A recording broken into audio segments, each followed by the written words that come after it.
ಸೀಮಾಂಧ್ರ ಅಕ್ಷರಶಃ ರಣರಂಗವಾಗಿದೆ. ಯಾವಾಗ ಅಖಂಡ ಆಂಧ್ರ ವಿಭಜನೆಯನ್ನು ಕೇಂದ್ರ ಸರ್ಕಾರ ಘೋಷಣೆ ಮಾಡ್ತೋ ಆವತ್ತಿನಿಂದಲೇ ಅದರ ವಿರುದ್ಧ ಶುರುವಾಗಿರೋ ಪ್ರತಿಭಟನೆಗಳ ಕಿಡಿ ಎಂದಿಗೂ ನಿಂತಿಲ್ಲ. ರಾಜಕೀಯ ಪಕ್ಷಗಳ ನಾಯಕರು ಅಖಂಡ ಆಂಧ್ರ ವಿಭಜನೆಯನ್ನು ವಿರೋಧಿಸಿ ಬೀದಿಗಿಳಿದು ಕೇಂದ್ರದ ಮೇಲೆ ತಿರುಗಿ ಬಿದ್ದಿದ್ದಾರೆ. ಹಾಗಾದರೆ ರಾಜಕೀಯ ಪಕ್ಷಗಳ ಹೋರಾಟದ ಹಿಂದೆ ಇರುವ ಗುಟ್ಟು ಏನು? ಯಾಕೆ ಎಲ್ಲ ನಾಯಕರು ಆಂಧ್ರ ವಿಭಜನೆಯನ್ನು ವಿರೋಧಿಸ್ತಾ ಇದ್ದಾರೆ ಅನ್ನೋದಕ್ಕೆ ಇಲ್ಲಿದೆ ಉತ್ತರ.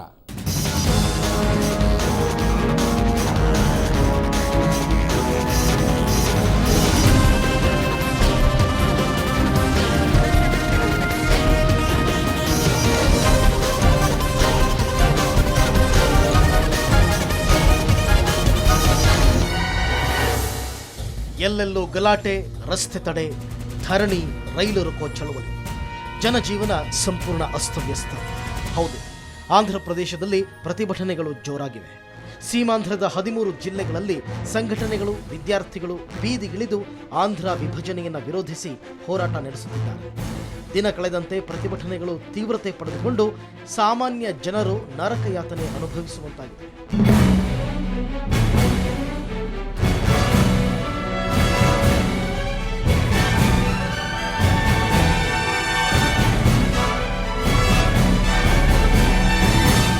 ತೆಲಂಗಾಣದ 10 ಜಿಲ್ಲೆಗಳನ್ನು ಒಳಗೊಂಡ ರಾಜ್ಯ ರಚನೆಗೆ ಯುಪಿಎ ಸಮನ್ವಯ ಸಮಿತಿ ಮತ್ತು ಕಾಂಗ್ರೆಸ್ ಕಾರ್ಯಕಾರಿ ಸಮಿತಿ 2 ತಿಂಗಳ ಹಿಂದೆಯೇ ಒಪ್ಪಿಗೆ ಸೂಚಿಸಿದೆ. ಅದಕ್ಕೆ ಸಂಪುಟದ ಸಮ್ಮತಿ ಸಿಕ್ಕಿದೆ. ಆದರೆ ವಿಭಜನೆಯ ಸಂಕಟ, ತಳಮಳ ಆಂಧ್ರವನ್ನ ಇನ್ನೊಂದು ಸುತ್ತಿನ ಕ್ಷೋಭೆಗೆ ದೂಡಿದೆ.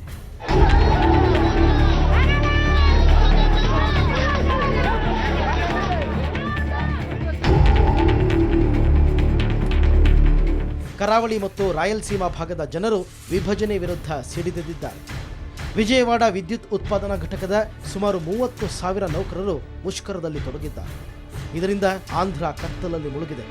ಮುಂದೆ ಇದರ ಪರಿಣಾಮ ಕೇಂದ್ರ ಜಾಲದ ಮೂಲಕ ಇಲ್ಲಿನ ವಿದ್ಯುತ್ ಪಡೆಯುವ ನೆರೆ ರಾಜ್ಯಗಳ ಮೇಲೂ ಆಗಲಿದೆ. ಸುಮಾರು 70,000 ಸರ್ಕಾರಿ ನೌಕರರು ಕಳೆದ 2 ತಿಂಗಳಿನಿಂದ ವೇತನ ಪಡೆದಿಲ್ಲ.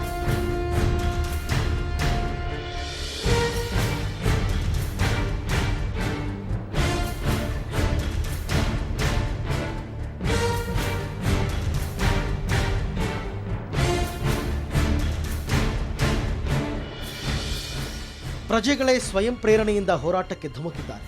ಸೀಮಾಂಧ್ರದ ಜನರಿಗೆ ಓಟು ಹಾಕಿದ ನಾಯಕರ ಮೇಲೆ ನಂಬಿಕೆ ಇಲ್ಲ. ನಾಯಕರನ್ನ ನಂಬುವುದಕ್ಕಿಂತ ಸ್ವಶಕ್ತಿಯಿಂದ ಹೋರಾಟ ನಡೆಸ್ತಾ ಇದ್ದಾರೆ.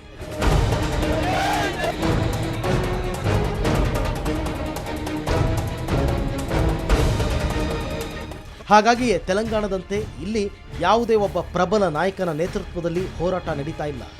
ಹೋರಾಟದ ಕಿಚ್ಚು ದಿನ ಕಳೆದಂತೆ ಉಗ್ರ ಸ್ವರೂಪ ಪಡೆದುಕೊಳ್ಳುತ್ತಿದೆ. ಕೇಂದ್ರ ಸರ್ಕಾರದ ಆಂಧ್ರ ವಿಭಜನೆಗೆ ಭಾರೀ ವಿರೋಧ ವ್ಯಕ್ತವಾಗ್ತಾ ಇದೆ.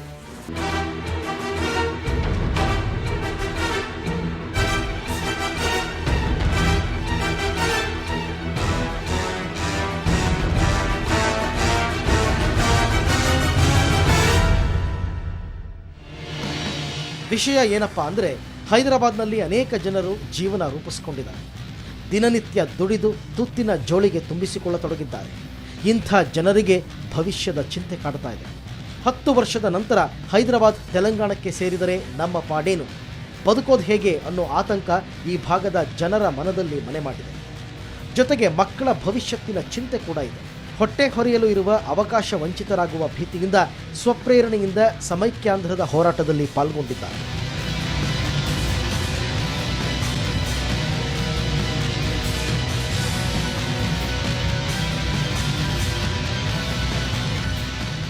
ರೊಚ್ಚಿಗೆದ್ದಿರುವ ಜನರ ಕೆಂಗಣ್ಣಿಗೆ ಆಂಧ್ರ ಪ್ರದೇಶದ ಕಾಂಗ್ರೆಸ್ ರಾಜಕಾರಣಿಗಳು ತುತ್ತಾಗಿದ್ದಾರೆ.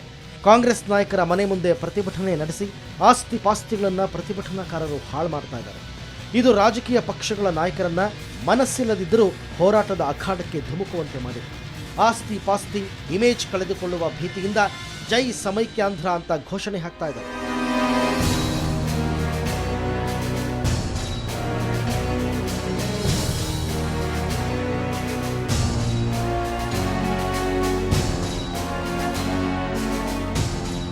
ತೆಲಂಗಾಣ ರಾಜ್ಯ ರಚನೆಯ ವಿವಿಧ ಆಯಾಮಗಳಲ್ಲಿ ಲಾಭ ಪಡೆಯಲು ರಾಜಕೀಯ ಪಕ್ಷಗಳಿಗೆ ಮತ್ತೊಂದು ಅವಕಾಶ ನಿರ್ಮಾಣವಾಗಿದೆ.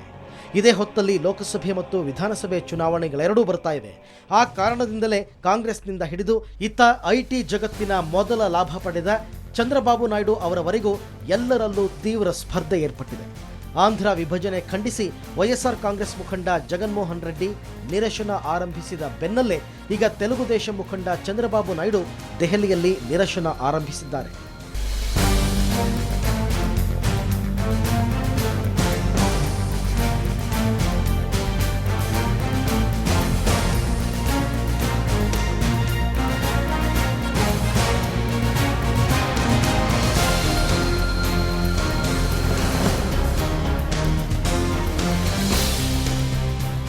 ಚಂದ್ರಬಾಬು ಉಪವಾಸ ಸತ್ಯಾಗ್ರಹ ವಿಭಜನೆ ಪರವ ವಿರುದ್ಧವ ಅನ್ನೋದು ಮಾತ್ರ ಇನ್ನೂ ಗೊಂದಲದಲ್ಲಿದೆ.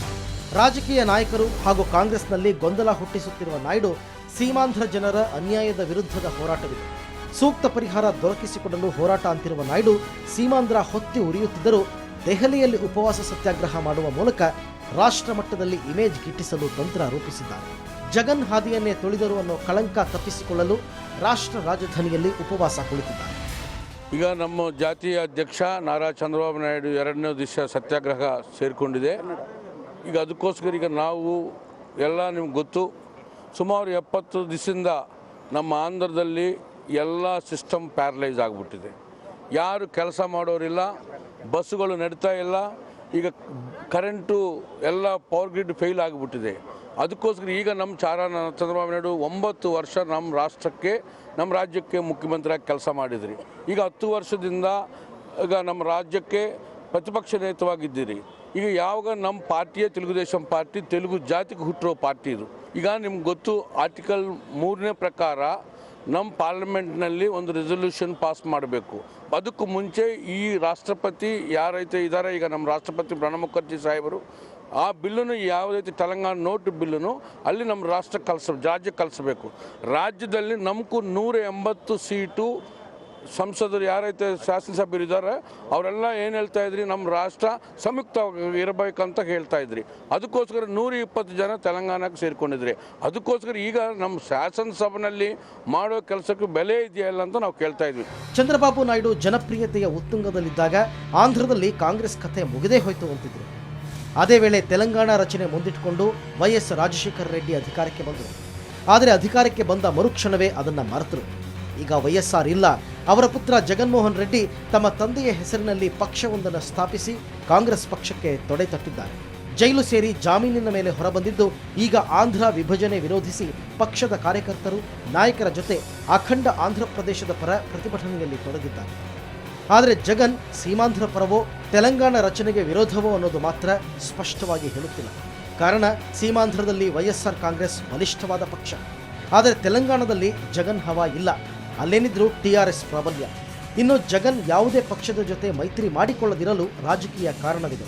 ಅದೇನೆಂದರೆ ಕೇಂದ್ರದಲ್ಲಿ ಯಾವ ಪಕ್ಷ ಅಧಿಕಾರಕ್ಕೆ ಬರುತ್ತೆ ಅನ್ನೋದನ್ನು ತಿಳಿದುಕೊಳ್ಳಲು ಕಾದು ನೋಡುವ ತಂತ್ರ ಅನುಸರಿಸ್ತಾ ಇದ್ದಾರೆ. ಕೇಂದ್ರದಲ್ಲಿ ಅಧಿಕಾರ ಪಡೆದ ಪಕ್ಷದ ಜೊತೆ ಕೈ ಜೋಡಿಸುವ ತಂತ್ರ ಅವಕಾಶಗಳನ್ನು ಜಗನ್ ಓಪನ್ ಆಗಿ ಇಟ್ಕೊಂಡಿರೋದು ಎಲ್ಲರಿಗೂ ಗೊತ್ತಿರುವ ವಿಚಾರ.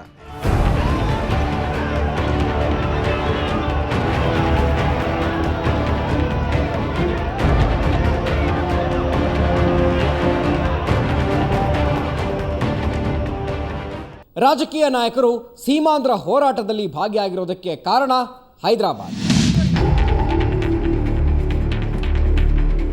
ವಿಭಜನೆ ವಿಷಯದಲ್ಲಿ ಟಿಆರ್ಎಸ್ ಹೊರತಾಗಿ ಉಳಿದ ಎಲ್ಲ ರಾಜಕೀಯ ಪಕ್ಷಗಳಲ್ಲೂ ಒಂದಲ್ಲ ಒಂದು ಬಗೆಯ ಗೊಂದಲ ಇದೆ.